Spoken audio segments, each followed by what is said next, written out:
Muito bem, ao longo deste mês de outubro nós trabalhamos com os irmãos essa série de mensagens, Um Mês para Viver, com base no livro homônimo, dos pastores americanos. Projeta para mim aí a Carrie e Chris Chuck.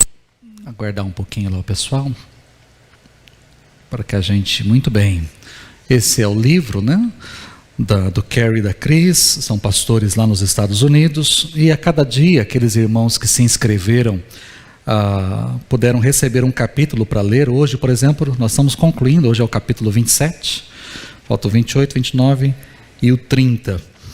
E a cada dia aqueles que se inscreveram receberam um capítulo para ler ou para ouvir e meditar, e além disso nos domingos e nos grupos pequenos também, nós podemos trabalhar um pouco mais, ampliar tudo aquilo que estava sendo lido, tudo aquilo que estava sendo ouvido ou desenvolvido ali no livro. Nós vimos até aqui que a nossa vida é um pequeno traço. Depois, diante deste pequeno traço, foram dadas orientações para cada um de nós.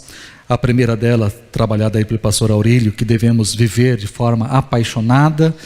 Depois, uma segunda mensagem foi trabalhada a respeito de amar completamente as pessoas que estão ao nosso lado. Semana passada nós fomos desafiados a aprender humildemente, e hoje no encerramento dessa série nós falaremos sobre partir corajosamente. Partir corajosamente. Você trouxe a sua Bíblia aí? Trouxe?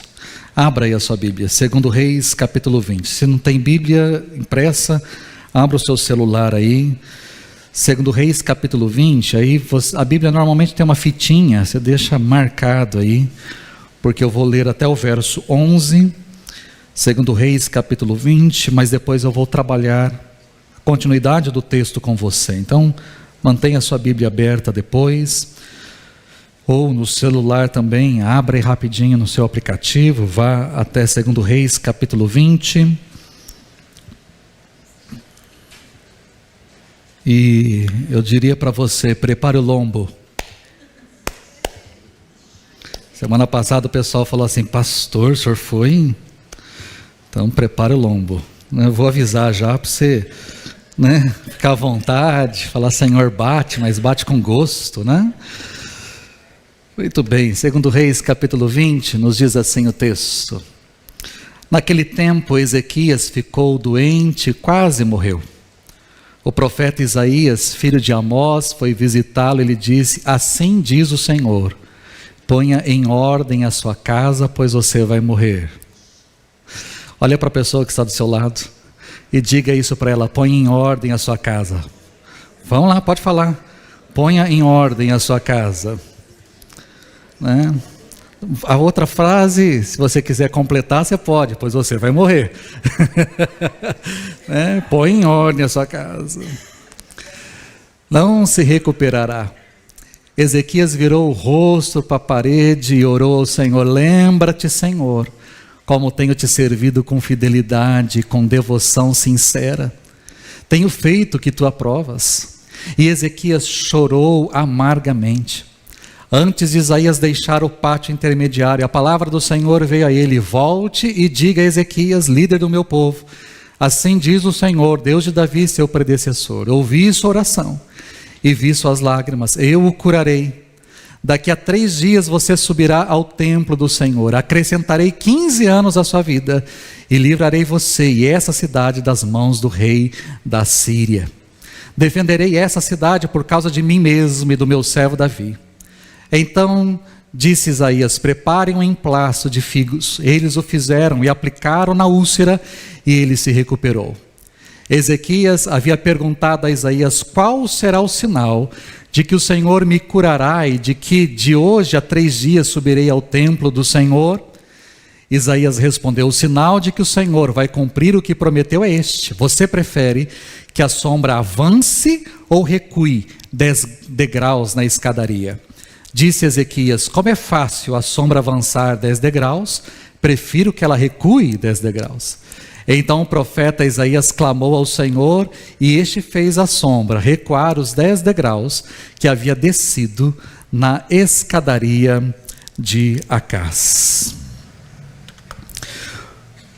Provavelmente você já ouviu mensagens a respeito desse texto. Eu mesmo já preguei, principalmente com a questão de orar e ter a resposta de um homem doente que ora e que busca a presença de Deus, e Deus ouve a sua oração, Deus vê as suas lágrimas e cura a sua vida.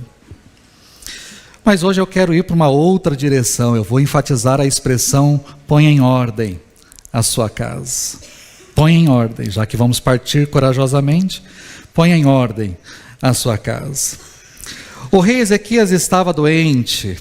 Ele sabia que a sua enfermidade era muito séria. Vimos aí que ele tinha uma úlcera, embora sabia também que Deus poderia curar, Deus poderia resolver essa situação na sua vida. O que Ezequias recebeu naquele dia não foi um diagnóstico médico. Ele recebeu uma palavra profética, uma sentença vinda da parte do Senhor através do profeta Isaías. Aqui temos diante dos nossos olhos um decreto da parte de Deus: ponha em ordem a sua casa, pois você vai morrer. Você não vai viver, você não vai se recuperar, você vai morrer. Um diagnóstico médico poderia ser revertido por um milagre de Deus. Mas aqui temos uma palavra, uma sentença do próprio Deus de milagres, dizendo para ele: você não vai ficar bem, você vai morrer, você vai partir, mas antes de partir você deve colocar a sua casa em ordem. Quando Deus disse para Ezequias que ele não ficaria curado, mas morreria, o texto bíblico nos mostra que este frágil rei, vamos dizer assim, como qualquer humano, como qualquer mortal, vira o seu rosto para a parede e começa a chorar.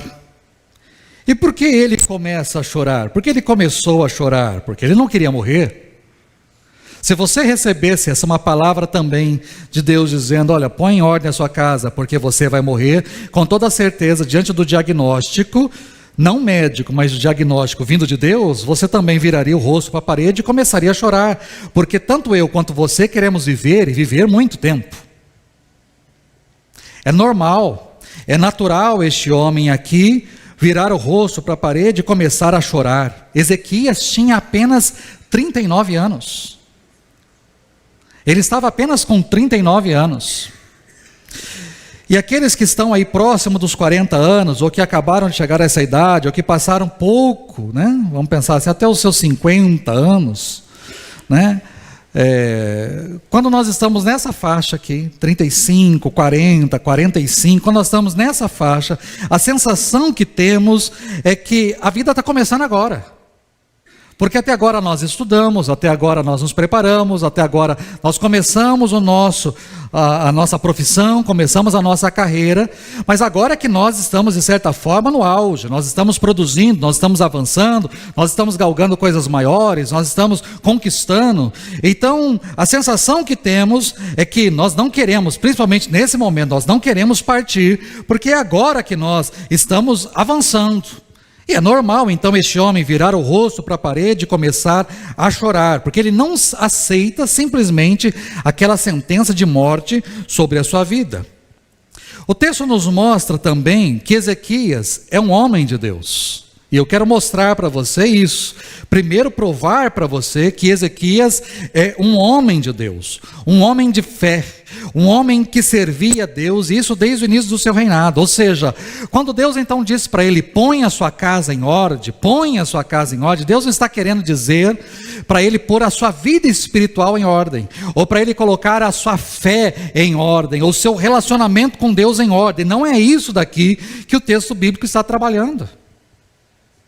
Porque ele era um homem de fé. Como é que eu posso provar isso? Eu vou destacar alguns textos aí para você. Primeiro, eu posso mostrar que ele era um homem de fé. Só no capítulo 18, no início aí do seu ministério, diz assim: no 3º ano do reinado de Oséias, filho de Elá, rei de Israel, Ezequias, é o mesmo homem, filho de Acás, rei de Judá, começou a reinar. Ele tinha 25 anos de idade quando começou a reinar, e reinou 29 anos em Jerusalém. O nome de sua mãe era Abia, filha de Zacarias. Ele fez o que o Senhor aprova, tal como tinha feito Davi, seu predecessor. Removeu os altares idólatras, quebrou as colunas sagradas e derrubou os postes sagrados. Despedaçou a serpente de bronze que Moisés havia feito, pois até aquela época os israelitas lhe queimavam incenso. Era chamada Neustã. Ezequias confiava no Senhor, o Deus de Israel. Nunca houve ninguém como ele entre todos os reis de Judá, nem antes, nem depois dele. Ele se apegou ao Senhor e não deixou de segui-lo, obedeceu aos mandamentos que o Senhor tinha dado a Moisés, e o Senhor estava com ele, era bem sucedido em tudo o que fazia. Um camarada desse não precisa receber uma visita de Deus dizendo assim: põe a sua vida espiritual em ordem, põe a sua fé em ordem. Não era esta a mensagem dita ali através do profeta. Eu gosto da expressão: nunca houve ninguém como ele entre todos os reis de Judá, nem antes, nem depois dele. Nunca houve. Ele era diferenciado, ele era um homem de Deus, ele era um homem de fé, ele foi um homem que pegou uma geração perdida, apóstata, falida, longe de Deus, e trouxe o coração dessa gente, dessa nação, deste povo, até a presença de Deus novamente. Eu estou falando isso porque eu já vi muitos pastores pregando esse texto: põe em ordem a sua casa, para dizer: põe em ordem a sua vida espiritual. Põe em ordem a sua vida espiritual, porque você vai morrer. Ou seja, acerte suas contas com Deus, acerte sua vida com Deus, caminhe ao lado de Deus. Ok, é uma mensagem legal, uma mensagem bonita, mas não é o que o texto está dizendo. Não era esta a mensagem para Ezequias, não era a sua fé, não era a sua vida espiritual, não era nada disso. Outra prova que eu poderia dar para você de que não era questão espiritual é a maneira como ele ora, a maneira como ele fala com Deus. Ele ora de maneira ousada, de maneira até mesmo, eu poderia dizer, abusada. Ele fala para Deus olhar para a vida dele. Senhor, quando ele recebe essa palavra, ele olha para a parede, começa a chorar, mas ele diz para Deus, o Senhor: Senhor, olha para a minha vida. Você teria coragem de orar assim para Deus? Olha, Senhor, para a minha vida, olha para mim. Ele fala para Deus: considere a minha vida, considere o meu testemunho, considere a minha conduta. Em outras palavras, ele está dizendo: Senhor, eu te honrei, eu quero que o Senhor me honre agora, porque o Senhor honra aquele que o honra. Então eu te honrei a vida toda, eu quero que o Senhor me honre agora. Eu quero que o Senhor me trate da mesma maneira como eu o trato. Você teria coragem de orar assim para Deus? Foi assim que ele orou. Você acha que um homem que olha para Deus e diz para Deus: Deus, olha para mim, olha para a minha vida, olha para tudo aquilo que eu já fiz e tudo aquilo que eu faço, olha, considera o meu testemunho. Você acha que esse homem tinha alguma coisa para colocar em ordem na sua vida espiritual? Ele não tinha absolutamente nada, porque ele está dizendo: Senhor, me trata como eu tenho tratado. Trata a mim da mesma maneira como eu trato o Senhor, da mesma forma. Outra prova que eu posso te dar de que o problema dele não era espiritual é a maneira como ele expressou a sua fé. Porque Ezequias virou seu rosto para a parede, chorou e orou, e Deus viu as suas lágrimas e ouviu a sua oração. E Isaías não tinha nem saído do palácio, ainda estava no pátio intermediário, quando Deus disse para Isaías: volta, e diz para Ezequias: eu vi as suas lágrimas, eu ouvi a sua oração. E Isaías então volta até a cama, até o quarto do rei, dizendo que Deus tinha visto as suas lágrimas, tinha ouvido a sua oração e que ele não morreria, mas ele teria mais 15 anos de vida. Eu não sei você, mas se um profeta tivesse entrado no meu quarto, eu doente, e o profeta tivesse dito para mim: olha, põe a sua casa em ordem, porque você vai morrer. E de repente o profeta volta, eu choro, e o profeta volta no meu quarto e fala assim: olha, Deus mudou de ideia, você não vai morrer, mas você tem mais 15 anos de vida. E eu não sei você, mas eu já me daria por satisfeito. Eu já respiraria mais aliviado, eu ficaria mais sossegado, falar: obrigado, Senhor, acabei de orar, o Senhor me respondeu, louvado seja o nome do Senhor por isso. Mas não foi o que Ezequias fez. Ezequias, diante do anúncio de que ele seria curado, daqui a 3 dias ele entraria no templo para louvar ao Senhor, e de que ele viveria mais 15 anos, ele pergunta o seguinte: mas qual é o sinal que Deus vai me dar para que essa palavra seja verdade? Eu quero um sinal. Você está me dizendo que eu vou viver mais 15 anos e que daqui a 3 dias eu vou subir ao templo curado? Qual é o sinal? E aí, de forma interativa, né, o Isaías fala: muito bem, se você quiser, você sabe o relógio de sol de Acaz? O relógio de sol de Acaz era uma escadaria, era medido, a sombra do sol era medida e ali era marcada a hora, era escadaria. E aí, de forma interativa, Isaías fala o seguinte para Ezequias: você escolhe. Se você quiser que a sombra avance 10 degraus, aperte 1.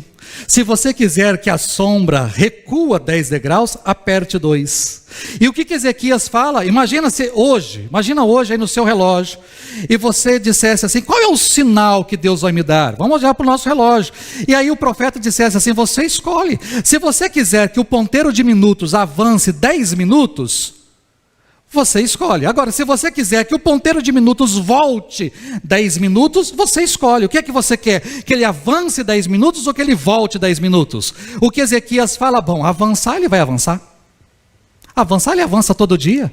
A sombra avança todo dia. Avançar é fácil. O que é difícil? Voltar. O que é mais fácil? O seu relógio, o ponteiro ir para frente ou ir para trás? É muito mais fácil ele ir para frente do que ir para trás. Então, como é mais difícil ir para trás, eu quero que ele volte. Você acha que um homem que precisa colocar a sua vida de fé, a sua vida espiritual em ordem, falaria isso para Deus? Qual é o que eu quero? Eu quero que Deus pare todo o universo, porque para o relógio voltar, para a sombra voltar, né? No nosso caso, como a gente fala, para o sol voltar, Deus tem que mudar toda a estrutura de um universo, toda a engrenagem. Ele fala: eu quero que Deus mude tudo, para que a sombra volte 10, porque é este o sinal que eu quero. E o que é que Deus faz? Deus faz a sombra voltar. Queridos, não é vida espiritual. Não é a vida espiritual que ele precisava colocar em ordem. Ele era crente, ele era um homem de Deus, ele era um homem de fé, era um cara temente a Deus. Quando Isaías chega e diz: põe a sua casa em ordem, não é a vida espiritual que precisava ser colocada em ordem, porque isso ele tinha. Isso ele tinha. Bom, se Ezequias era tão crente assim, um homem de Deus, então o que quer dizer ponha a sua casa em ordem? Deus não estava falando de fé, de vida espiritual, Deus estava falando de legado. Legado. Aquilo que Ezequias iria deixar para as próximas gerações. Legado. Deus chama a atenção de Ezequias: põe a sua casa em ordem. Ele está querendo dizer: Ezequias, colocar a casa em ordem é uma responsabilidade sua. É algo seu, não é algo que eu tenho que fazer, é você quem tem que fazer. Põe a sua casa em ordem, isso é uma responsabilidade sua, é uma preocupação sua. Quem tem que fazer isso é você quem tem que fazer. Outra coisa que eu tenho que observar diante dessa expressão é que Deus atendeu o pedido de Ezequias, mas Ezequias não atendeu o pedido de Deus. É interessante, né? Porque isso acontece também nos nossos dias. Nós achamos que a oração é a via de mão única. Nós achamos que a oração é uma forma da gente obter de Deus tudo aquilo que a gente quer. Só que a gente se esquece que a oração também deveria ser tudo aquilo que Deus quer obter da gente. Quando Jesus nos ensinou a orar, Ele nos ensinou a orar dizendo: seja feita a tua vontade, assim na terra como nos céus. Deus, essa é a minha vontade, mas que seja feita a tua. É daí para cá e não daqui para aí. Quando Jesus estava no Getsemane, ele orou exatamente assim: Pai, se possível, passa de mim este cálice, mas seja feita a tua vontade. A mim o Senhor já sabe qual é, mas é a tua que tem que prevalecer. Isto é oração. Só que Ezequias, assim como muitos de nós ou todos nós, Ezequias acha que a oração é via de mão única. Deus, eu não quero morrer, eu quero viver. E Deus fala: ok, você vai viver mais 15 anos. Ele fala: legal, mas e aí? E a minha parte? Pôr a casa em ordem? Não, isso daí esquece. Isso esquece. Não tenho que ouvir isso. Ezequias se fez de surdo, ele não atendeu a Deus. Ele pensou em algo que custou, e ele pensou apenas na sua vida, apenas no seu momento, e esqueceu daquilo que viria pela frente. E pensa em algo que custou caro. Porque se eu olho para Ezequias e vejo um Ezequias que era um homem de Deus, um homem de fé, um homem temente a Deus, um homem que resgatou uma nação, um povo para Deus, o seu filho, chamado Manassés, foi uma tragédia. Se Ezequias não houve igual a ele, nem antes e nem depois, um homem temente a Deus, não houve igual a Manassés. Não houve um rei igual a Manassés. Pensa num rei endemoniado, encapetado. Pensa num cara enviado do inferno para fazer um inferno na nação, porque ele não infernizou apenas a sua vida, ele não apenas foi queimar no quinto dos infernos, não. Ele trouxe todo mundo que ele podia trazer, ele trouxe. Por causa dele, só para você ter uma noção, quando nós estamos em Jeremias, que é um profeta que só prega juízo, Jeremias diz o seguinte: eu farei deles, da nação, eu farei de Israel, de Judá, da nação, eu farei deles uma causa de terror para todas as nações da terra, por tudo o que Manassés, filho de Ezequias, rei de Judá, fez em Jerusalém. Ou seja, vocês vão para o exílio, vocês vão pagar o preço, vocês vão sofrer, vocês serão escravizados, vocês serão massacrados por causa de um único homem. Por causa de que esse homem fez, Manassés, filho de Ezequias. Por causa dele, Jeremias simplesmente está dizendo aqui que toda desgraça, todo juízo que estava vindo na direção de Judá tinha um responsável, e o responsável era Manassés. E o que mais me choca é que Ezequias poderia ter escutado a voz de Deus. Ezequias poderia ter colocado a sua casa em ordem, ele poderia ter preparado muito e muito bem o seu filho, mas não fez. Ele não fez. Manassés começou a reinar quando tinha 12 anos de idade. Faça as contas. Ezequias, quando que um rei começa a reinar? Quando o pai morre. O filho sucede o pai no trono. Se ele começou a reinar com 12 e Ezequias ganhou mais 15 anos de vida, quando Deus disse para Ezequias: põe a sua casa em ordem, Manassés sequer tinha nascido. Manassés sequer tinha nascido. Deus está dizendo para ele: você vai ter um filho, eduque o seu filho, faça com que o seu filho ande no mesmo caminho que você ande, ponha a sua casa em ordem. E o que ele faz? Absolutamente nada. Manassés nasceu 3 anos depois da cura de Ezequias. Manassés foi gerado no tempo extra, nos 15 anos de bônus que Ezequias havia recebido da parte de Deus. Ele teve 12 anos para preparar o seu filho, para ensiná-lo a ser um homem de Deus, segundo o coração de Deus, um rei. Ele teve 12 anos para preparar. Ele teve aquilo que eu e você não temos. Ezequias sabia o dia da sua morte.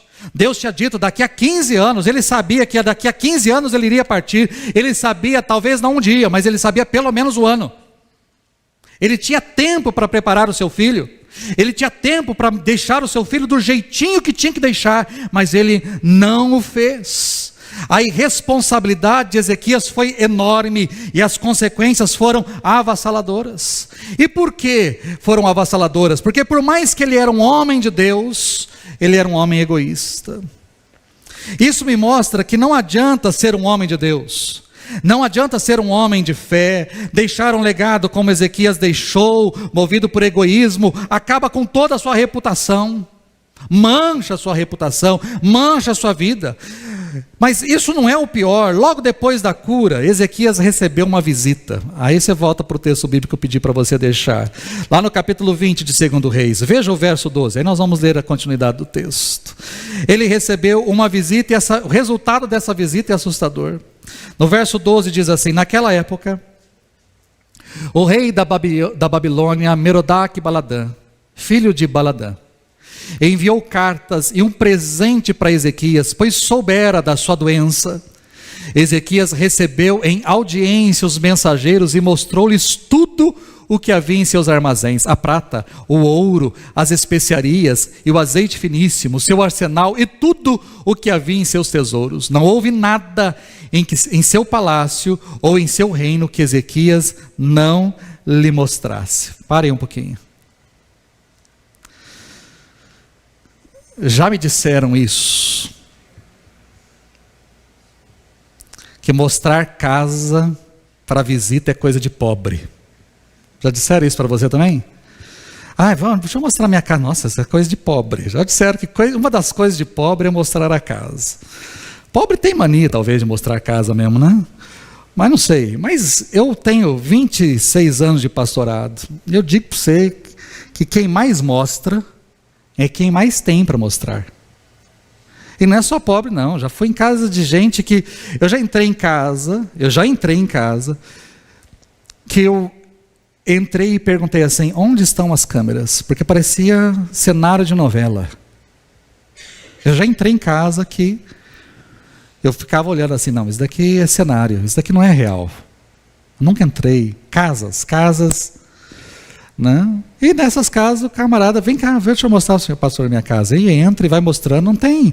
Então não é coisa de pobre. Já disseram que é coisa de pobre, mas tem coisa de pobre, mas tem rico então que também. E o rico gosta de mostrar. Ele gosta de mostrar. Ele tem. Quer um exemplo clássico aqui? Camarada fez um tour pelo palácio. Abriu o cofre. Mostrou o ouro, a prata. Ó, esse aqui é o meu cofre. Aqui está todo o meu dinheiro. Está todos os bens, todos o ouro. Ó, tá vendo aqui? Daqui é do tempo do Davi. Ó, esse daqui foi o Salomão que conquistou. Tá vendo? Ó, ele foi mostrando todo o palácio. Todo o palácio, toda a estrutura, tudo, do alto a baixo, todas as coisas, todo o seu arsenal. Abriu aqui e falou: tá vendo? Esses são os tanques de guerra, aqui estão as bazucas, aqui estão os mísseis, aqui ele mostrou tudo. Ele mostrou tudo, exatamente tudo que tinha no seu palácio. Não houve nada para ele não mostrar. Tudo ele mostrou. Só mostra o que tem quem se orgulha do que tem e quem valoriza o que tem. Mas aí o texto segue. Aí o profeta Isaías vai fazer uma visita, né? Olha o Isaías aí de novo. E o profeta Isaías vai ao rei Ezequias e lhe pergunta: o que esses homens disseram? De onde vieram? Ezequias respondeu: de uma terra distante. Vieram da Babilônia. O profeta perguntou: o que é que eles viram no seu palácio? E aí Ezequias diz: viram tudo em meu palácio. Não há nada em meus tesouros que não lhes tenha mostrado. Então Isaías disse a Ezequias: ouça a palavra do Senhor. Ouça a palavra do Senhor. Um dia, tudo o que se encontra em seu palácio, bem como tudo o que os seus antepassados acumularam até hoje, será levado para a Babilônia. Nada restará, diz o Senhor. Pausa aí. Que notícia, hein? Você mostrou tudo? Então eu digo para você: tem um dia que tudo isso que você mostrou vai ser levado. Todos os tesouros, desde lá dos reis, dos antepassados, aquilo que Davi, aquilo que Salomão, tudo que conquistaram até hoje, tudo vai ser levado para a Babilônia. Tudo. Não vai sobrar nada. Você vai ficar zeradinho, vai acabar e levar tudo. Mas isso não é a pior notícia. A pior notícia está aí no verso de número 18. Alguns dos seus próprios descendentes serão levados, e eles se tornarão eunucos no palácio do rei da Babilônia. Ou seja, o Isaías está dizendo para o rei, os seus descendentes serão levados para a Babilônia. Não apenas serão levados cativos, não apenas serão levados para uma terra longe, não apenas ficarão exilados, não apenas se tornarão escravos, mas eu digo mais: alguns deles se tornarão eunucos. E sabe o que isso significa? O eunuco era o camarada que era castrado para ser colocado diante do harém do rei para cuidar das princesas. E o camarada tinha que ser castrado para cuidar daquelas mulheres, para ele não abusar das mulheres, para ele não ir contra o rei. Ele era castrado, exatamente isso que está sendo dito aí. Os seus descendentes serão levados daqui, ficarão como escravos, ficarão numa terra estrangeira, alguns deles serão castrados, ou seja, não haverá descendência mais. Acabará aí a sua descendência, acabará aí o reinado e tudo mais, acabará aí. Eles serão levados, serão escravizados e serão castrados, a sua continuidade geracional estaria comprometida. Ou seja, se a primeira notícia já era ruim, a segunda notícia ainda é pior. Mas repare o que o cabeçudo do Ezequias responde no verso 19. Então respondeu Ezequias ao profeta: boa é a palavra do Senhor que anunciaste. Que camarada responde isso? Bom. Vão levar tudo, Ezequias, vão tirar tudo, vão pegar os seus filhos, vão levar, vão castrar. Bom, boa essa palavra, gostei dessa palavra. Que cara que tem a cabeça para responder isso? Um cara egoísta. E o texto explica o porquê que ele diz que é boa essa palavra. A continuidade do texto diz: pois ele entendeu que durante sua vida haveria paz e segurança. Sabe o que ele está querendo dizer? Se vão levar o dinheiro, se vão levar cativos, se vão ser cativos, se vão ser levados para a terra estrangeira, se vão ser escravizados, se vão sofrer, se vai doer, se vão ser castrados, o problema não é meu. Isso não é problema meu, isso é com os meus filhos, isso é com os meus netos, isso não tem nada a ver comigo. O importante é que no meu reino eu vou ter paz e segurança. Dane-se lá para frente, exploda-se lá para frente. O importante é que agora eu vou ter paz e segurança. Eu me assusto quando eu leio isso, mas eu penso assim: será que isso é exclusividade do Ezequias? Hoje será que nós não temos no meio da igreja, ou no meio de toda essa gente desse século, desse mundo, gente que está pouco se lixando? O importante é a minha faculdade, é a minha graduação, são os meus estudos, é o meu trabalho, é eu ganhar dinheiro, é eu comprar, eu ter, eu ser, eu me realizar, Mas e os seus filhos? E o seu casamento? O importante sou eu. O importante sou eu. Eu tenho que me sentir bem, eu tenho que estar realizado, eu tenho que conquistar, eu tenho que ter o meu nome estampado, eu tenho que ser. Mas e os seus filhos? Não, dane-se. Mas você tem trabalhado, tem feito tanto, e os seus filhos? Dane-se, não importa. Mas se você continuar desse jeito, eles vão sofrer, eles vão ter que ir para um psicólogo, eles vão ter que fazer tratamento, eles vão ter crise disso, eles vão ter crise daquilo, eles vão sentir. Dane-se, não importa. Importa sou eu. Será que não é isso que nós temos vivido nos dias de hoje? Será que não é isso? Eu não estou dizendo que você não tenha que trabalhar, eu não estou dizendo que você não tenha que estudar, eu não estou dizendo que você não tenha que prosperar, eu não estou dizendo que você... Não, eu estou dizendo o seguinte: existe um legado, e principalmente uma palavra aqui para os pais. Se você colocou o Mateus no mundo, o embale. Não é assim que diz o ditado? Quem pariu Mateus que o embale. Ou seja, você colocou o seu filho no mundo, de quem é a responsabilidade do seu filho? É sua. A responsabilidade é sua, a educação é sua, o sonho tem que ser de partir de você para a vida dele. É seu, é sua responsabilidade. Só que nós vivemos no mundo hoje como se os nossos filhos fossem um peso, como se os filhos fossem um estorvo. Como se os filhos, ai meu Deus do céu, eu tenho isso ainda para me preocupar nessa vida. Nós vivemos num mundo hoje totalmente distorcido, totalmente. Nós estamos aqui diante de um homem de Deus, diante de um homem de fé, diante de um homem de avivamento, que está dizendo: eu estou pouco me lixando para a próxima geração, ainda que seja carne da minha carne, sangue do meu sangue, da minha linhagem.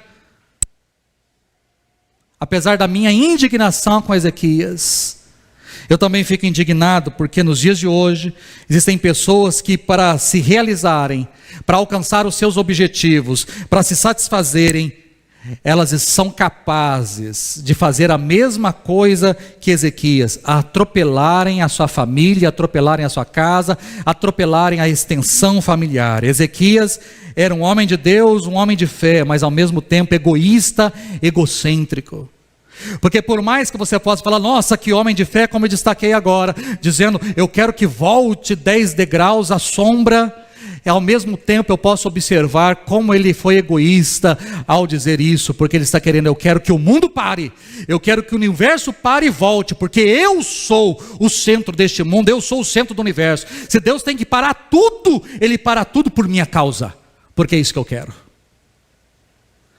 Existem muitas pessoas hoje vivendo a mesma coisa, da mesma forma. Pessoas que vivem o hoje, vivem o agora e esquecem de se preparar para o amanhã. Pessoas que esquecem de que não são eternas, que não ficarão aqui para sempre. Pessoas que se esquecem que precisam transmitir a mensagem, transmitir a visão, para que as próximas gerações possam continuar. Se esquecem disso. Deus, queridos, é um Deus de continuidade. É um Deus de gerações. Ele nos chama a olhar para as próximas gerações. Deus sempre esteve preocupado com as gerações. Quando você pega em Deuteronômio capítulo 6, por exemplo, ele diz que todas essas palavras que hoje lhes ordeno estejam em seu coração. Ensina com persistência seus filhos. Você tem sido persistente com seus filhos? Ensine com persistência aos seus filhos. Converse sobre elas quando estiver sentado, quando estiver andando pelo caminho, quando se deitar, quando se levantar. Amarre-as como um sinal nos braços, prenda-as na testa, escreva nos batentes das portas da sua casa e nos portões. Ou seja, é Deus falando através de Moisés para o seu povo: inculque, ensine, não se canse de ensinar. Levanta, ensina, senta, ensina, come, ensina, anda, ensina, dorme, ensina, levanta, ensina. Mas não pare de ensinar os seus filhos, porque eu estou preocupado com a próxima geração. É a próxima geração que eu estou preocupado. Pôr em ordem a sua casa é responsabilidade sua. Deixar um legado é uma responsabilidade sua. Educar um filho é responsabilidade sua, não é da igreja. A igreja tem um ministério infantil, a igreja apoia, a igreja ajuda, a igreja é um braço que te apoia, mas não é função da igreja educar o seu filho. É sua função. Não é função da escola educar o seu filho, é sua função, e mais do que nunca é sua função. Esses dias compartilhei no Instagram um vídeo do Cocoricó. Meu filho, quando criança, assistia Cocoricó. O Júlio. Não sei quantos viram. Alguns episódios, o Cocoricó, o Júlio, falando do banheiro sem plaquinha. Um desenho. Fantoche, criança, TV Cultura. O Júlio ensinando do banheiro sem plaquinha. Para que ter plaquinha? O menino e a menina podem usar o banheiro, o tio e a tia junto com o menino, a menina pode usar o banheiro, e o seu filho está lá, na frente da TV, na frente do celular. Mas é um desenho, um fantochinho dele de assistir. Aí ele fica com aquilo o dia inteiro. Aí ele vai entrar numa escola e vai falar: não, mas não tem necessidade disso. E você vai falar: meu Deus, põe a sua casa em ordem, querido. Põe a sua casa em ordem. O que é que seu filho está assistindo? O que é que ele está fazendo? Aonde ele está indo? Com quem ele está conversando? Quem é esse amiguinho? Quem é essa amiguinha? Vou na casa, mas quem é essa pessoa? Eu não conheço, eu não sei. Como é que você vai lá? Eu fico com o ouvido atento. Minha esposa fica com o ouvido atento. Ela é professora, está junto, fica com o ouvido atento, porque a gente está num mundo perverso. Muito perverso. E nós estamos deixando os nossos filhos muito soltos. Muito soltos. E aí a gente trabalha pouco em casa e deixa o mundo trabalhar na cabeça deles à vontade. Tome cuidado com isso. Põe a sua casa em ordem. Deus se preocupa com a próxima geração e você também deveria se preocupar. Deus está preocupado com seus filhos, com os filhos dos seus filhos. E não adianta você cantar que a bênção, e que a bênção se derrame até 1000 gerações sobre os filhos, a família, e dizendo isso se você não coloca a sua casa em ordem. Para o que você está deixando para o seu filho? Qual é o legado? Qual é a palavra? Qual é a mensagem? Qual a instrução? Você vai fechar os seus olhos para este mundo? Seu filho vai continuar, a sua filha vai continuar aqui. Eles vão enterrar você. O meu filho vai me enterrar um dia. Mas eu espero fechar os meus olhos aqui, mas partir daqui com toda tranquilidade, porque eu deixei tudo o que tinha para deixar. O legado eu deixei para ele. É isso que eu preciso.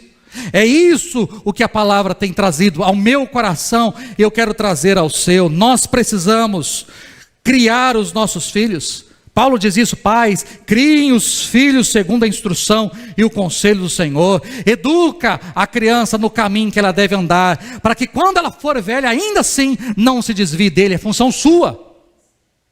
É função sua, é função minha, educar os filhos. Nós precisamos moldá-los, nós precisamos prepará-los. Nós, não é o mundo, somos nós. Eu acho interessante, eu vou voltar para Abraão. Abraão, é interessante o que Deus disse para ele logo, um pouquinho antes dele ter Isaac. Capítulo 19, Isaac nasce. Um ano antes, é que Abraão diz: pois eu o escolhi. E qual é a função que eu escolhi você? Para que ordene aos seus filhos e aos seus descendentes que conservem no caminho do Senhor, fazendo o que é justo e direito. Abraão, você tem uma missão. Deus deu uma missão para Abraão. É interessante que os homens da Bíblia têm missões. Qual era a missão de Moisés? Tirar o povo do Egito. Qual era a missão do Noé? Construir a arca. Tem missão. Qual é a missão do Abraão? A missão do Abraão é: ordene aos seus filhos, ponha ordem. É a mesma palavra que está aqui, está lá em 2 Reis 20. Ponha ordem, dê ordem. Você não tem filhos ainda? A mesma coisa que Ezequias não tinha filhos.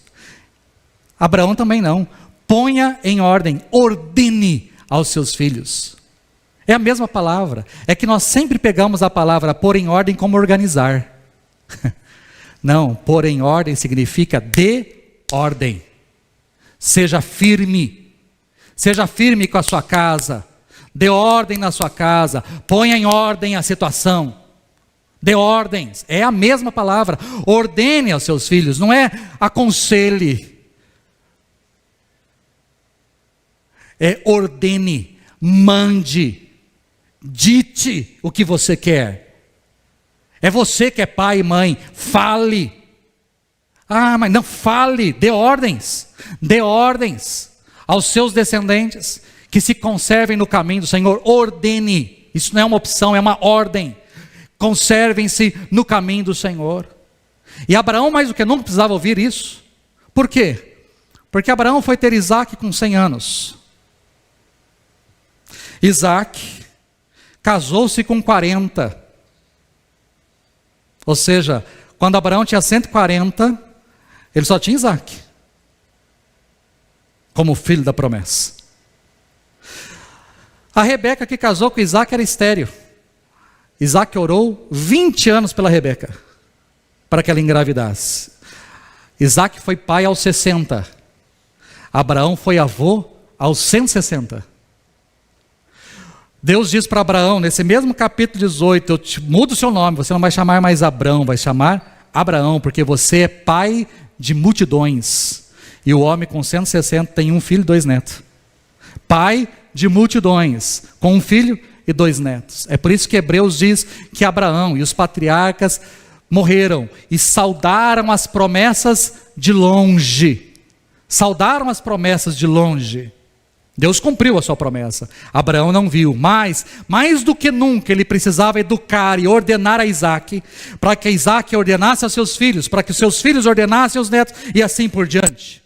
Pôr em ordem. Deus tinha promessas para Abraão, mas essas promessas só se cumpririam se por acaso eles estivessem no caminho. A bênção não era automática, a promessa não era automática. Eu prometo para você, mas você tem que fazer a sua parte. Há uma promessa da minha, mas você precisa cumprir a sua. Eu prometo que você será pai de multidões e que a sua descendência será abençoada. Tudo aquilo que eu prometi, você vai receber, mas ordene aos seus filhos. Caso contrário, não é automático. Ordenar aos filhos é o que nós precisamos aprender. Qual é a ordem que temos dado aos nossos filhos? Ai, pai, não quero ir na igreja hoje. Ah, então tá bom, fica.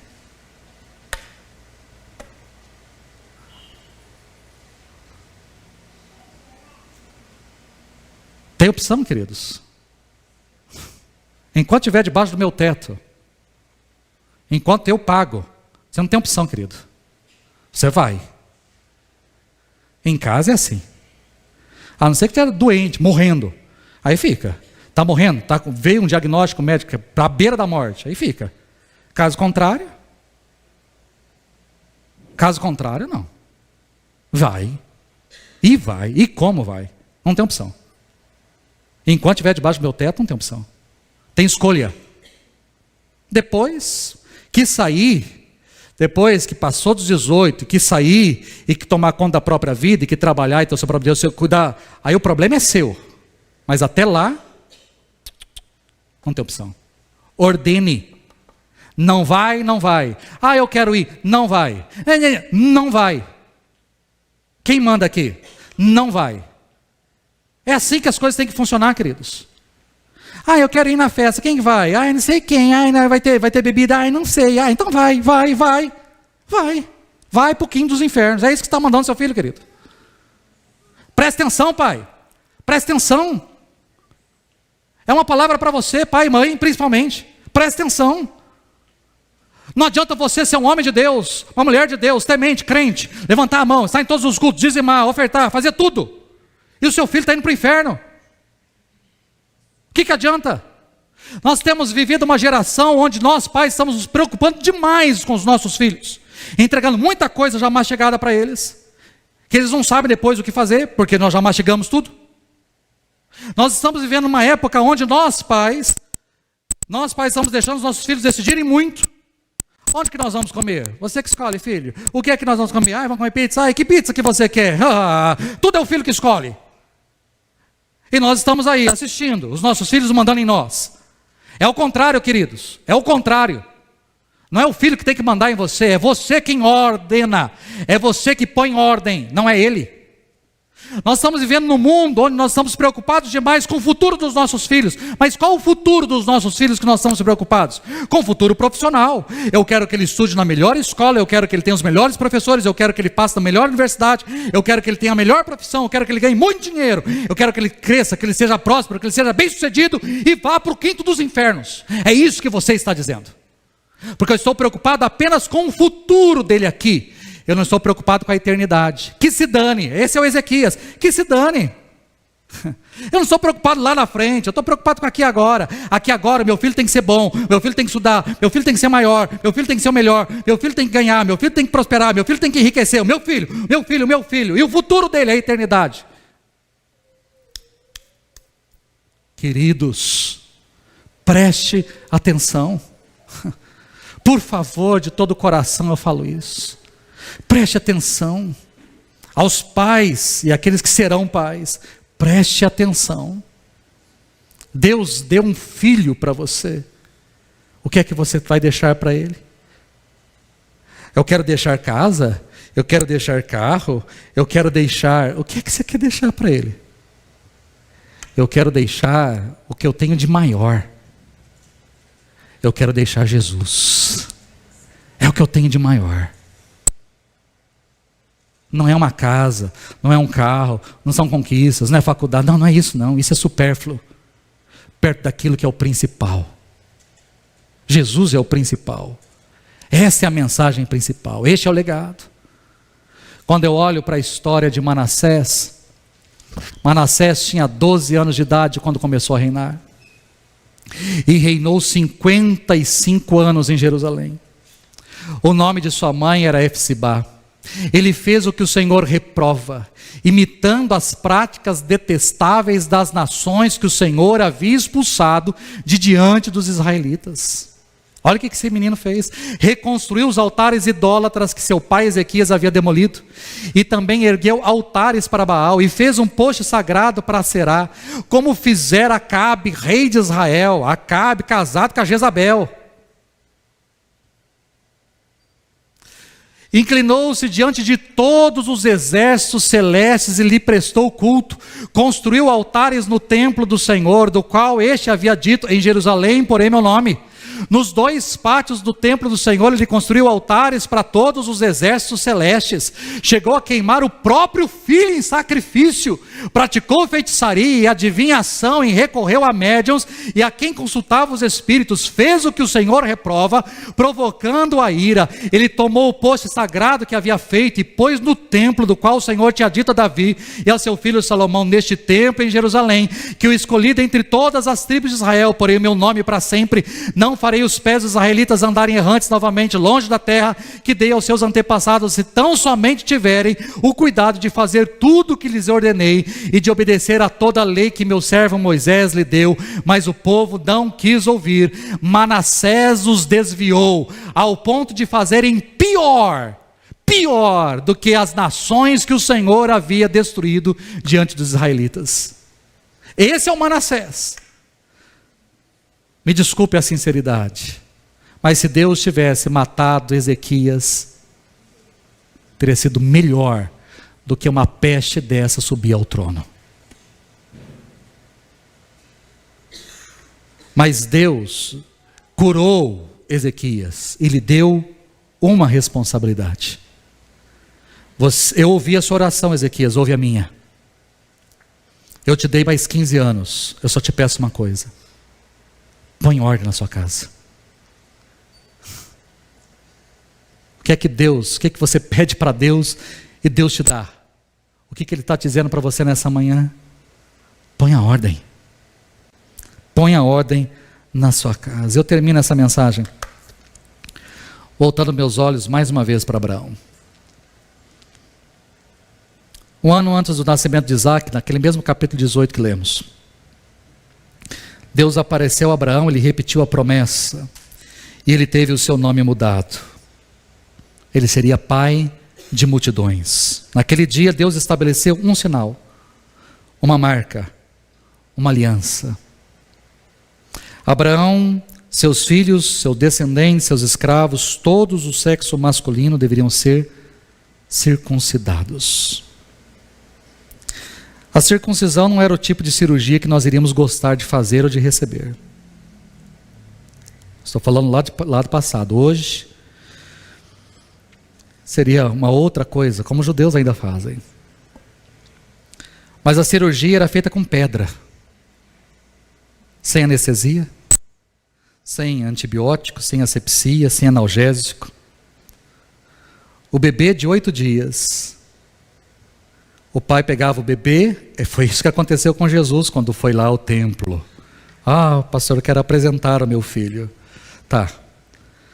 O bebê era colocado ali, a pele do pênis, que cobre a cabeça do pênis, era colocado na pedra, e com uma outra pedra que ele era cortado. É isso. Esse é o sinal.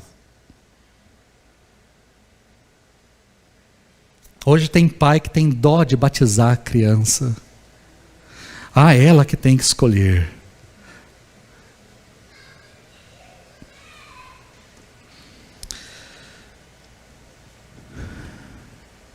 Era dolorido, deveria inflamar e doer muito. Mas há uma beleza por trás de tudo isso. Há uma beleza. Era uma aliança de sangue. O mais sagrado nível de compromisso, aliança de sangue. E é interessante, porque o pai circuncidava o filho, e depois o filho circuncidava o neto. Era de uma geração para outra geração. Essa é a beleza. O pai transmitia a marca que ele mesmo tinha para o filho. Eu tenho este sinal, e você também terá este sinal. O filho transmitia a marca, o sinal para o neto e assim por diante. Era uma aliança transmitida de geração para geração. Era um sinal que passava de pai para filho. A marca já era no órgão reprodutor masculino. E quando o homem ia ter relações com a sua mulher, ele viu o sinal. Era um lembrete. Eu terei uma relação com a minha esposa, ela poderá ficar grávida por causa dessa relação. Este é o sinal que eu tenho, e quando o meu filho nascer, este é o sinal que ele também terá. Cada geração deveria marcar a próxima geração. A pergunta que eu faço para você é: qual marca você tem deixado nos seus filhos? A equipe pode vir para cá. Qual tem sido o seu legado, querido? O que é que você tem deixado para os seus filhos neste mundo, quando você partir daqui? O que é que você vai deixar para o seu filho? Eu estou terminando com essa mensagem, essa série, e você vai falar assim: pastor, mas eu espero que você não só tenha escutado, mas você coloque em prática. Aos pais que estão aqui, que têm os seus filhos pequenos, põe a ordem. Seu filho ainda é adolescente, põe a ordem. Aqueles que os filhos já cresceram, aí já não tem mais o que fazer. Os filhos já cresceram, os filhos já voaram, os filhos já, como flecha, já foram lançados. Mas o que podemos fazer? Podemos orar. Eu não estou aqui para apontar dedo para ninguém. Eu não estou aqui para acusar ninguém. Eu não sou melhor que você. Não sou. Mas algo que eu e minha esposa fizemos 10 anos antes do Nicolas nascer, pelo menos, era orar por ele já. Nós oramos muito. Nós oramos muito. E eu orei muito mais talvez que você, por ser pastor. Filho de pastor é complicado. Está aí a Mércia. Depois, se quiser conversar com ela, filho de pastor, todo mundo acha que filho de pastor é santo. Filho de pastor não pode nem olhar. Todo mundo trata de forma diferenciada. Ainda bem que aqui nem tanto, mas muita gente trata. Toda criança pode bagunçar, o filho do pastor não. Toda criança pode ser encapetada, o filho do pastor não. Ainda bem que o meu foi tranquilo. Mas queridos, eu orei muito, nós oramos muito. Quando o Paulinho Palhaço veio aqui ministrar, e naquele dia Nicolas aceitou Jesus, foi a nossa maior alegria. Não há nada.